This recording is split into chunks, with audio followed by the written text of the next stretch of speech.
ஷீரடியில் அப்துல் பாபா சமாதியை நீங்கள் தரிசிக்கும்போது அவருக்கும் பாபாவுக்கும் இடையில் உள்ள உறவு உங்களுக்கு நினைவுக்கு வரும். நானா சாஹிப் வரும் முன்பே 1889 ஷீரடிக்கு வந்தார் அப்துல் பாபா.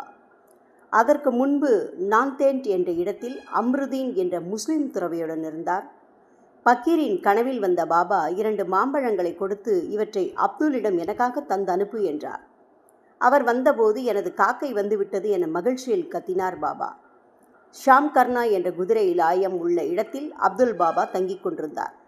அதன் பிறகு ராதாகிருஷ்ணமாயி வீட்டிற்கு குடிபெயர்ந்தார். மசூதியில் அணையா தீபங்களை பார்த்து கொள்வது, தெருக்களை பெருக்கி சுத்தமாக்குவது, பாபாவின் துணிகளை துவைப்பது போன்ற பணிகளை குறைவரச் செய்து கொண்டு பாபாவுடன் வாழ்ந்தார். மிக குறைவாக சாப்பிடு, வகை வகையான பதார்த்தங்களை நாடாதே, ஒரே வகை உணவு போதும், அதிகம் தூங்காதே என்பது இவருக்கு பாபா கொடுத்த அறிவுரை.